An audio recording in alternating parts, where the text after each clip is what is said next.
They know if I win and we all shine. Sure, my people gotta play at the table before mine. That's brunch on Sundays. This one's different. What is up, guys? Welcome back to CageChat MMA. We're here, of course, to recap UFC 274. We had last weekend's action, and it was a bit of the ups, well, some highs, some lows, some fantastic performances. A title fight that we don't need to revisit, but we will talk about it anyway in today's episode of Punch Brunch. So let's get into it. We're, of course, recapping UFC 274, where Charles Oliveira lost the title on the weighing scales, of course. You know, he came in overweight at 155.5, did get that extra hour to cut down the extra half pound, but he wasn't able to do that within that time scale. So he lost the title on the scales. The title is now vacant, but he put in a fantastic performance against Justin Gaethje. Now, going into the fight, I thought, having seen Charles Oliveira get knocked down by Michael Chandler, get knocked down to Dustin Poirier, I thought Justin Gaethje would have too much power in his hands and too much ferocity to give Charles Oliveira. No, I thought Charles Oliveira wouldn't be able to deal with that side of Justin Gaethje on the respective performances of the last two fights, especially in that first round. He had a much quicker start to this first round. Obviously, with what happened on the day previously on Friday, I'm sure he went into that cage with a lot of anger, a lot of disappointment, a lot of frustration, and he wanted to prove why he's the number one, and he is the number one by a long shot at the moment. Although maybe Islam Makhachev could put a hand up to that statement. But I think it so unfortunately it wasn't a title defense, because the performance he put in was absolutely incredible. Now, of course, he did get knocked down twice. It seems to be a nature of Charles Oliveira to want to get into the fire. He's not someone who wants to stand around the edge of the cage and take it lightly, as maybe the Strawweight title went down. But he goes in there full-blooded, doesn't he? And he really took the fight to Justin Gaethje. Now, I think, in my opinion, it was a better performance than Khabib's was against Justin Gaethje. Now, of course, both of those had very, very distinguished and different sort of emotions going into that fight, or into their respective fights, of course. With Khabib's obviously personal issues with losing his father prior to that fight, and he put on a stunning performance as well. But the way Charles Oliveira wrapped up Justin Gaethje on Saturday night was absolutely phenomenal, and it has now become this conversation between who is the better lightweight, Charles Oliveira or Khabib Nurmagomedov. And I think it's a fair statement to have. Now, of course, Khabib, 29-0, absolutely fantastic record. But if you put up and stack up their sort of their compared opponents, especially since champion with Poirier and Justin Gaethje at the moment, of course, Charles Oliveira has certainly put away his opponents in more ecstatic fashion, but maybe it's because we've seen him get knocked down also. So maybe the reaction to the adrenaline being knocked down is then enhanced by the finish from Charles Oliveira, whereas Khabib went through both those fights, relatively untouched by Poirier and Justin Gaethje. And of course, he looked phenomenal, submitting Justin Gaethje in that arm triangle and submitting Dustin Poirier by a rear naked choke, of course. But it just seems maybe that is the nature where Charles Oliveira, there's not a walking through the opponents. So maybe we're seeing with some recency bias as well. Let's not forget. Maybe we're putting that performance a little bit higher up, or the performance is a little higher up. But he's certainly the number one, lightweight in the world. He could fight Michael Chandler for the rematch. Michael Chandler put his name in the hat. Of course, there's rumours about Darush and Makhachev fighting, and I think that fight is the number one contender's belt. Conor McGregor, there was murmurs of, but it looks like he's not fighting this year. And, with all due respect to Conor McGregor, the star power that he brings, it would be, a travesty on that lightweight division to see the champ walk straight back into title shot, coming off the back of two losses to Dustin Poirier in that division, and having a year out.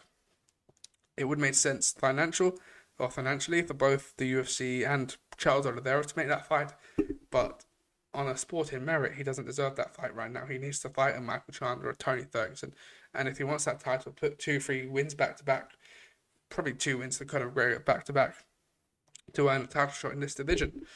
But yeah, all plaudits go towards Charles Oliveira. Again, unfortunate about that 0.5 on Friday. Now there's a lot of talk about the scales being messed up, human error potentially being a part of this, whether that's from Charles Oliveira's side or the UFC side or the State Athletic Commission side, should we say. Now, the easiest way to go around that is get rid of those manual scales. We don't need those manual scales from the 1970s. In this day and age, we're selling NFTs, we're selling We've got all these graphics going up, and we're still using manual scales. I think that's a waste of time and a waste of potential career. Charles Oliveira could had him had he had the weight or his side of the story been true that he made weight on Thursday night, Friday morning, and it was the scales that messed up. He's missed out on 50 grand, extra in his purse, and he's also missed out on walking away with a title defense under his resume as well, which would, the win's always going to be there on his legacy, but it's not. It's going to have the asterisks next to it. As, it wasn't a title defense against Justin Gaethje. So let's go to the digital scales.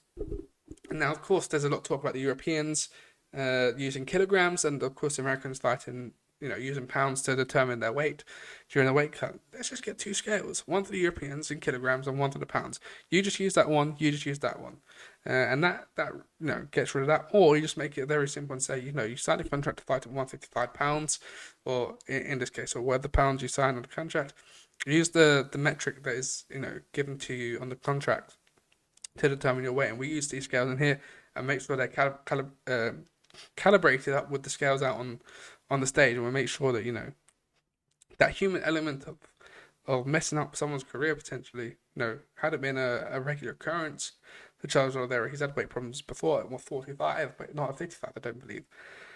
No, he could have missed weight for the second or third time and been cut from the UFC. It could have been that sort of detrimental. Unfortunately, it's not, and we saw a performance, of the most informed fighter at the moment, probably on the planet. Definitely top 4, top 5 pound for pound. I think you put Kamaru Usman, Israel Adesanya up there, and Volkanovski ahead of him at the moment. And then I think it's Charles Oliveira, but you could easily switch Charles Oliveira and Volkanovski around, especially after the weekend. Let's have a look, of course, at the statistics. Again, 33 strikes landed in that first round, 30 of them significant out of 47, and of course 21 from Gaethje. And it was a fantastic submission, wasn't it? Again, similar to Khabib's, in fact, he went for the armbar. He was, he took him down, was going towards the armbar, and then beautifully transitioned into that rear naked choke and put Gaethje tapped, but it looked like he's on his way to sleep. Again, unfortunate for Gaethje because that's 2 title fights now where he's been submitted convincingly.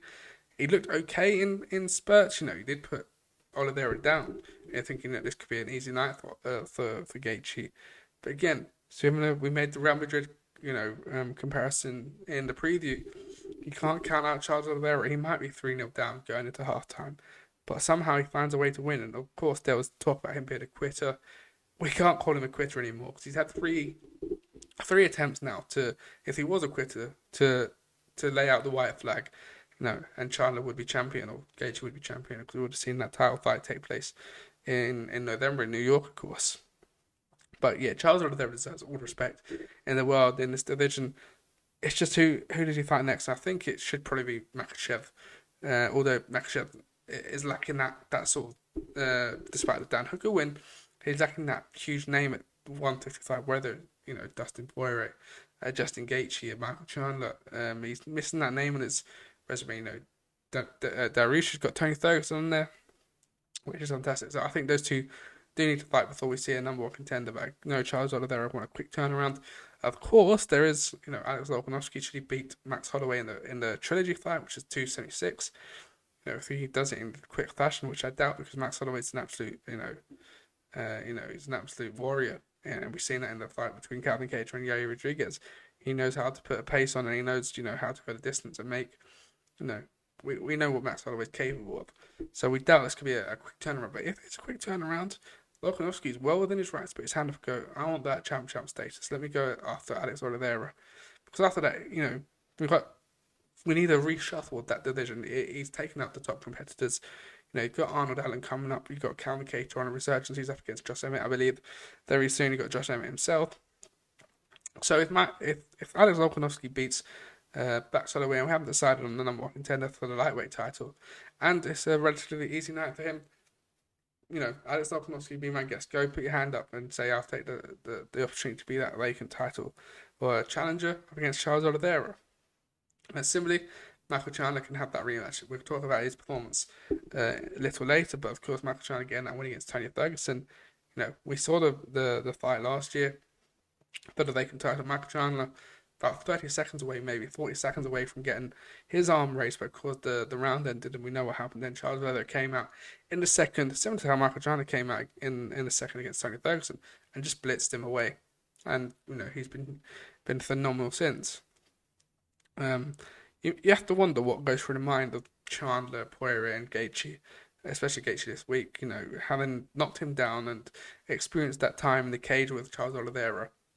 All three of them have been very respectful. There's been no animosity or bad blood going into fights with Charles Oliveira, which shows the temperament of his character. That you don't need to, it's just mutual competitive respect. And that's the way we like it. But it would be interesting to see what their thoughts were after being in the cage with him, because again, they had, periods of success where the fight looked heavily in their favour, and then it swung on almost, a second notice. As this sport can be very brutal at times, it swung it swung so quickly in the favour of Charles Oliveira. So yeah, it would be interesting to see what they think, having shared the cage with him. But yeah, Charles Oliveira, fantastic.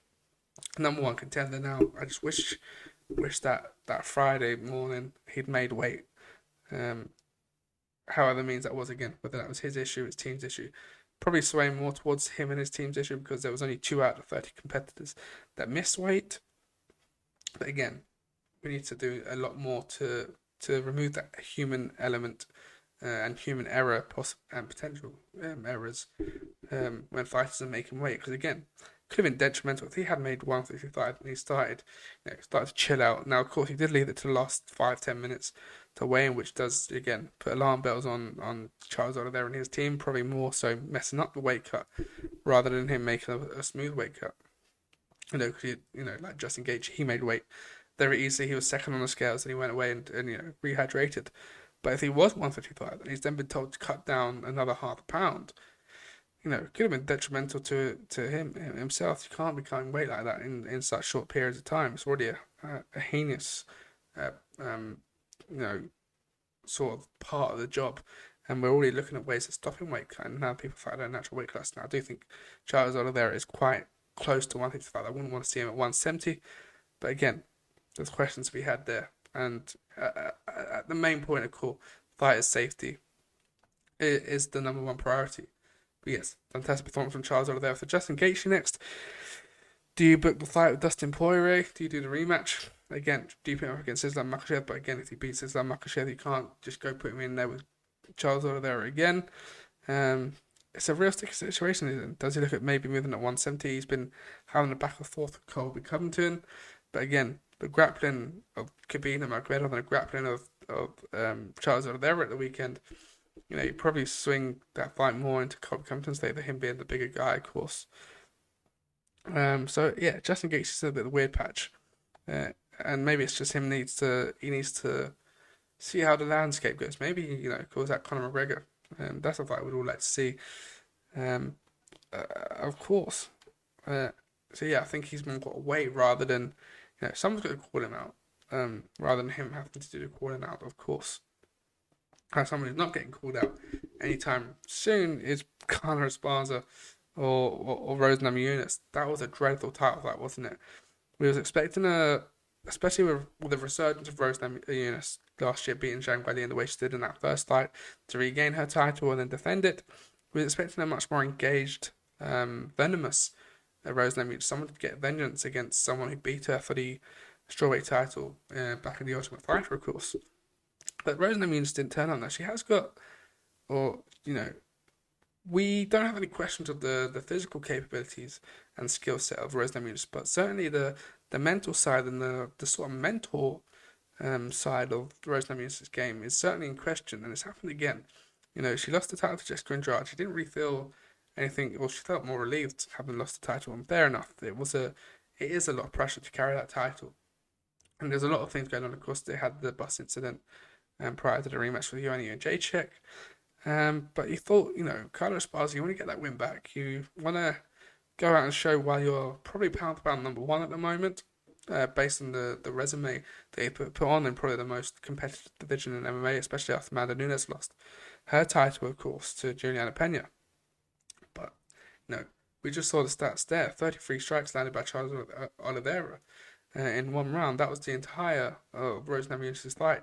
and seemingly they're happy with their performance. They've come out, of course, Rose Namajunas said on Sunday morning that she was unhappy with her performance, or she was feeling like a shitty person.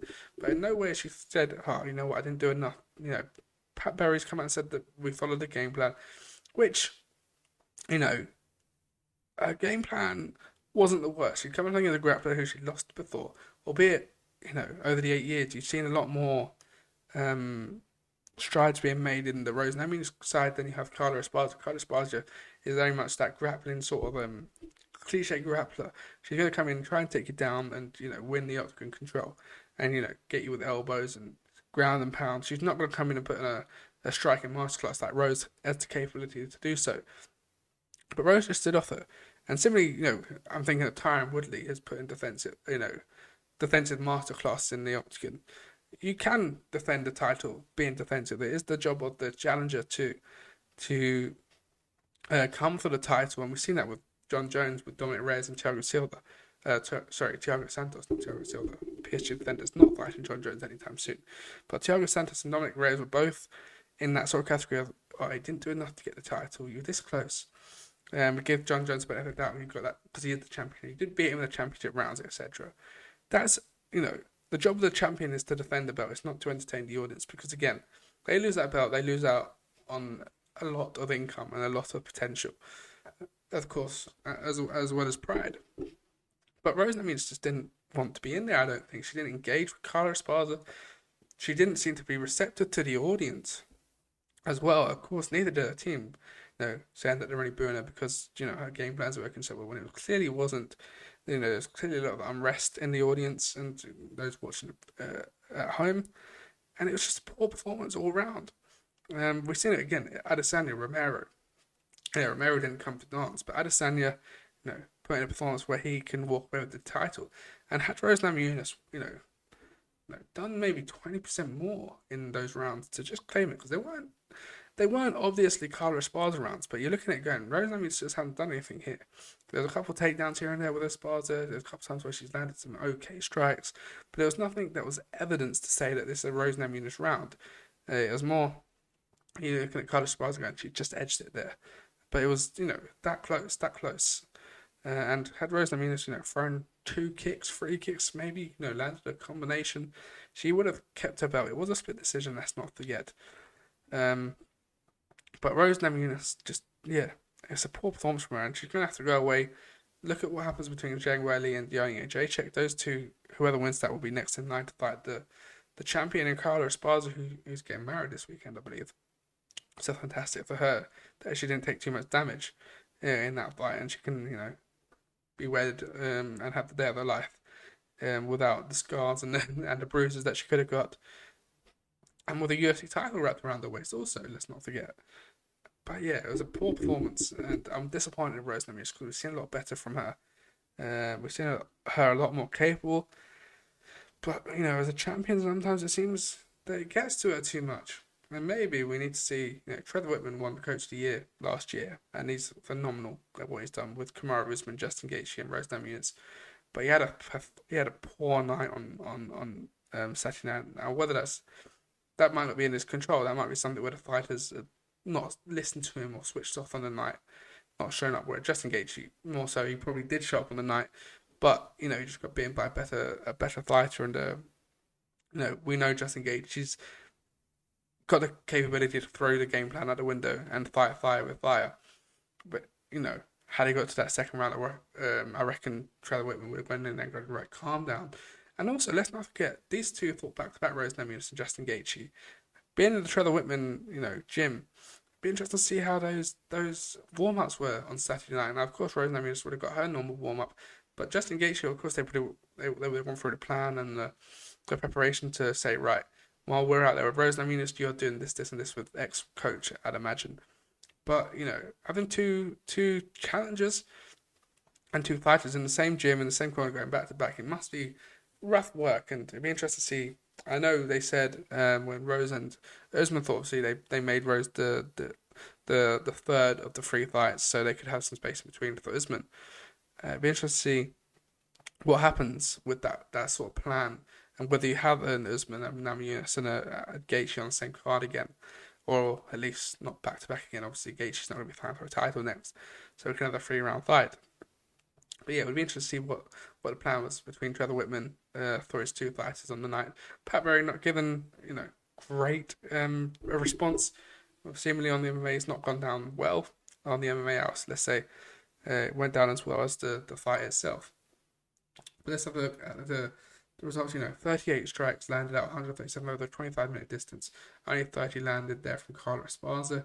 But she did win by a split decision. She got 2 takedowns, which edged her the rounds and obviously gave her the title. But again, if you're Zhang Weili and you're in CageChat fighting at UFC 275, all you know is you got to put in a good performance in your next and after the title. You're probably favourite to walk away out this year as the champion. I'd love it to be Yoni and CageChat after 2 years out of the cage, fight of the year with obviously Zhang Weili if she can get that one back, and we starting this division off again. And obviously Yoni and CageChat wins, Rose Namajunas can go, hey, I beat you twice already for that belt. Let's go again a third time and let's start it all over again. And we just go around in a circle. Obviously, you got Jessica Andrade, you got Marina Rodriguez. I'd probably put those 2 together and have those fight in the meantime. And you probably put maybe do Rose Namajunas versus Mackenzie Dern or something like that. That certainly would work in my books. But yeah, poor title fight all in all. We don't need to see a trilogy for another 8 years at least. Let's not put that in the calendar anytime soon.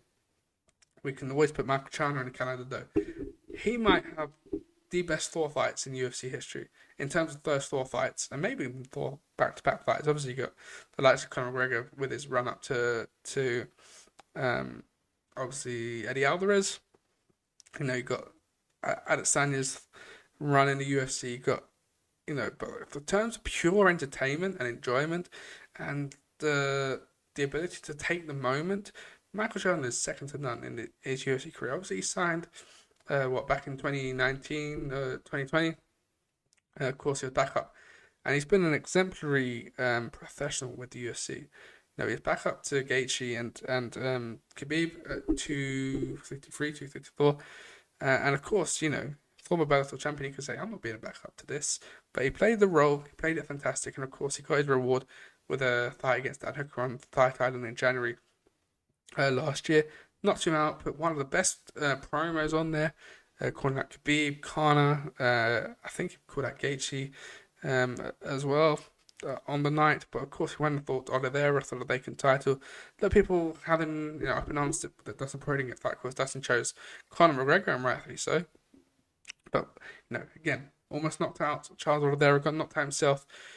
He's not someone who's come out and made excuses or said this is the reason or that reason. He's been exemplary for his whole time throughout the UFC, and obviously gave the start of the year with Justin Gaethje, which he probably could have won in that 3rd round. Obviously, he had a good 1st round. Obviously, got knocked out in the 2nd round, but the 3rd round was fantastic, and he gave us an absolute war. And you're going into this fight against Tony Ferguson thinking, this could be Tony Ferguson's last, but here's Michael Chandler, how's his chin? How's he recovered so quickly from that Justin Gaethje fight? Because it is a pretty quick turnaround after the war that they had for 15 minutes. But, for the first 5 minutes, Tony Ferguson looked like he was back. He looked phenomenal. He was, using his unorthodox striking. His footwork looked fantastic, and it looks like you're watching, 2017, 2018 Tony Ferguson. Of course, but then obviously Michael Chandler got a takedown, and even then, Tony Ferguson working off his back with the elbows, as we know he's capable of. And you go into the end of the round again. We've got a fight on our hands. Not many people expected it to go out the 1st round. Many people were thinking Michael Chandler hits too hard. Tony Ferguson, unfortunately, it's just over the edge of the hill. And then you come in 15 seconds later into that 2nd round, and Tony Ferguson knocked out. And all that hard work and the brilliance that he showed in the 1st round is undone by a fantastic, almost soccer kick-like front kick to the face from Michael Chandler that knocked out Tony Ferguson, being the first knockout in Tony Ferguson's career. And Michael Chandler, again, absolutely rocked it on the mic, calling out Charles Oliveira, calling out Justin Gaethje, calling out Conor McGregor. He hasn't missed a step in the UFC. And, he seems fantastic on social media and the interviews. I must not miss. He's absolutely fantastic. And he might be the most exciting fighter, minus maybe Carla Esparza. Sorry, not Carla Esparza, Charles Oliveira. Minus Charles Oliveira, Michael Chandler, and those 2, you're paying tickets to watch them at the moment. Of course, you got your household names, your Conor McGregor's Nate Diaz, Jorge Masvidal. You probably put Kamaru Usman up there as well. John Jones, of course, is a household name. But, when you see Michael Chandler's got a fight and a date, you're tuning in that day to watch Michael Chandler fight. And it'd be interesting to see who he has next. Of course, I'd like to see him have that Conor fight. I think that'd be fantastic. But I think he's going to want to get in there before Conor's return. He's been quite quiet about Dustin Poirier. That's a fight I'd like to see. I think that, if you want to fight for the title, you have to go through Dustin Poirier at the moment. Looks like Makhachev and Darusha matched up, or we'll push him for that matchup anyway. But, he's certainly within his right to go, Charles Oliveira, I caught you in that first round. Let's fight the vacant title again. It'll be interesting to see how many fighters, have thought, how many, what's the word, 2 fights that have gone back to back between competitors have been for vacant titles. It would be interesting to see what the probability of that is. I might be down to Michael Chandler, Charles Oliveira too. Again, 2 most exciting fighters in this division and probably within the UFC right now, just for the entertainment value alone, that they always bring it. You never know if they're going to win, lose, draw, but you're going to be in for a hell of a fight and 2 excellent performances. Again, let's have a look at the rounds, of course, or the stats of the rounds. 43 strikes out of 73. Of course, 27 significant death for Chandler. 1 out of 1 takedown completed in that first round, which could have, edged him the round, depending on how you look at it. I did edge it towards him because I thought we'd done enough on the ground and pound over Tony Ferguson. But again, Tony Ferguson doing fantastic work up until that takedown, and of course work off his back. So I can see why it was also 10-9 in Tony Ferguson's favour. But again, second round came out and there's all that one significant strike that made all the difference 17 seconds into round number 2. But again, Tony Ferguson, I'd also want to see Conor McGregor fight Tony Ferguson. I think Tony Ferguson deserves that fight. He's lost 4 in a row now, which, he's walking on thin ice between retirement or at least being cut for the UFC. And, he could certainly fight for PFL. It'd be interesting to see him against Jamie Stevens or a Rash Manartho. Certainly in that 155-pound division, Clay Collard even, that would be a fantastic matchup for him in PFL. Obviously, you got Bellator against, the likes of Peter Keedy. We got, of course, Patricky Freire, the champion. So there's certainly options for him, but 38 years of age, time's certainly running out. And, albeit, yes, the previous 3 losses, Justin Gaethje went 5 rounds with Justin Gaethje. Of course, got finished in that 5th round and he got, battered for 3.5 rounds of that fight. But of course, the Charles Oliveira one and Beneil Dariush, albeit he took quite a lot of damage, at least in a pride sense, and maybe even in a physical sense. He lost them by decision. There was, you're not saying, he's just been finished 3 times in a row, 4 times in a row. So he's probably still got gas in the tank, and we saw that on Saturday that he has got gas in the tank. It's just whether, he's on that period now, like a BJ Penn, like an Anderson Silva, where their time's just done in the sport, and that's okay. And sometimes these fighters, they have that thirst to getting one more win, getting one more cheer out the door, rather than being carried out the door. But Conor McGregor, he deserves that fight. He deserves that money fight.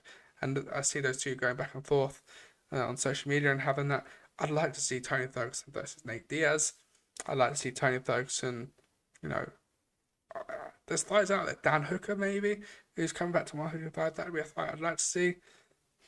So there's fights out there for Tony Ferguson, which are good fights. But again, he needs to take some more time out. And, his birthday's in February, so he's going to be 39 going into next year. Or at the start of next year, he could be 39. So again, not getting any younger, is he? It's such a shame we didn't get to see him fight Khabib. Also a shame we're not going to see Khabib and Charles Oliveira fight, because that is a fight I want to see most right now. If I could pick out who's going to fight him for the vacant title, it's Khabib Nurmagomedov. Come and get your chance to go 30-0, and let's see an absolute barn burner. Because at the moment, I think Saturday night's version of Charles Oliveira beats Khabib Nurmagomedov. I don't see a better light around the planet right now. But again, Khabib Nurmagomedov, fantastic, fighter, fantastic champion, a fantastic person as well. But yes, again, if that was my fantasy matchup, I'd make Charles Oliveira versus Khabib Nurmagomedov for that vacant belt. But yeah, Tony Ferguson, not done yet, but he's certainly on the way out. As is OSP and Shogun Rua. Again, not the most interesting of fights. Two legends. We do need a legend league. Obviously, we've got contender series. Maybe we'll make a legend series as well, where you can have a tune night. You can have a legends bout of your choice. Put Dan Hardy in there, who's obviously boxing. But you got OSP, Donald Cerrone, Joe Lozon. All of those that come towards the end of the career, they can have one mega night. Maybe even a competition. Let's bring legends. Let's put a legends league in, like the PFL. We've got a legends league. You have to have a certain number of fights or be a certain amount of age, whether you're over 34, 35. And let's just have some fun with it. Obviously, Randy Brown beat Kels Williams. That was a fun fight to watch. Both of them, looked fantastic. Randy Brown edged in the split decision. He looked phenomenal on the night as well. Fantastic fight from Randy Brown. Francisco Trinaldo beat Danny Roberts. Mason Kirsten beat Norma Dumont by split decision. Brandon Roydell, probably the second most exciting performance on the card. He did earn the 50,000.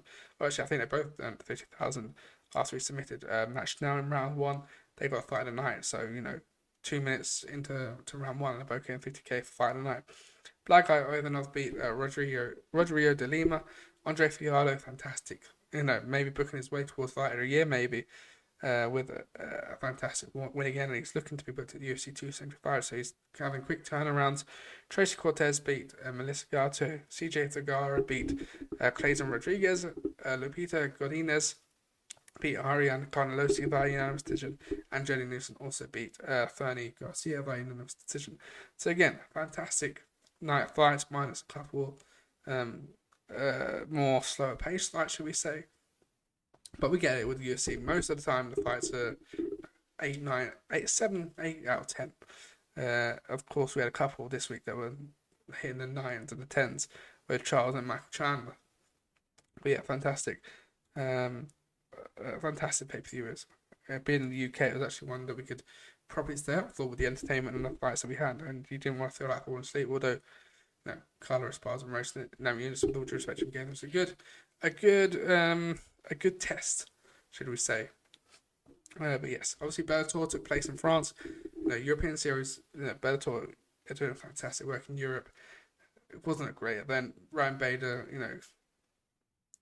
making hard work of this fight against Chet Kondo to retain or defend his title. Yoel Romero looked okay in the co-main event. Jordan Barton from Manchester top team picked up a good win. But again, it was an okay card. It was a good watch. But again, nothing really to speak home about. Obviously, we've got Bellator London tonight as this comes out. That'll be interesting to watch. Obviously, of course, we've got MVP come back.